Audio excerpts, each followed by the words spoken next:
Saudaraku, peringatan Hari Ulang Tahun atau HUT ke-80 Kemerdekaan Republik Indonesia di lapangan Pancasila Blangkejaren Kabupaten Gayo-Luas, Provinsi Aceh berlangsung meriah pada Minggu 17 Agustus 2025.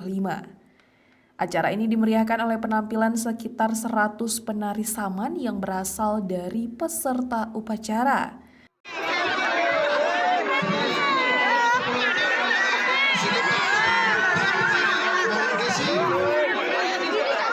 Selain itu, sejumlah atraksi lain juga turut disuguhkan oleh para pelajar dan personel TNI.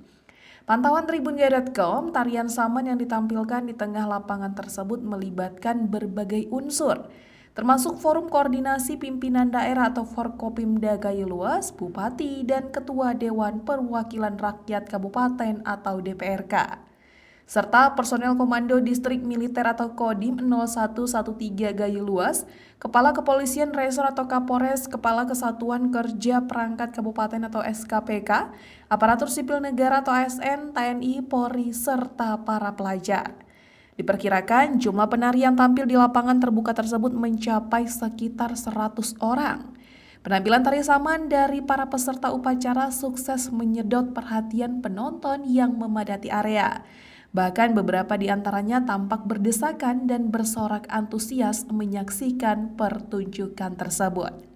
Peserta penari saman di lapangan Pancasila pada momen HUT ke-80 Republik Indonesia itu terbuka untuk umum dan seluruh peserta dibebaskan untuk ikut menari.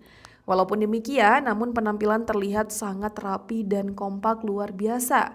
Ungkap Ramli, salah satu ASN di lingkungan pemerintah kabupaten atau Pemkab Gayo-Luas, yang juga ikut berperan sebagai penari saman kepada Tribunjaya.com pada Minggu 17 Agustus 2025.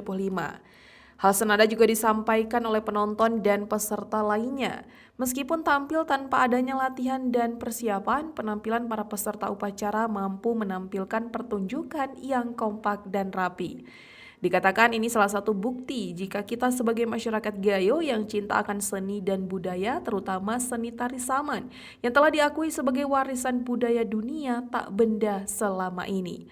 Dari Gayo-Luas, Rasi dan Tribun Gayo.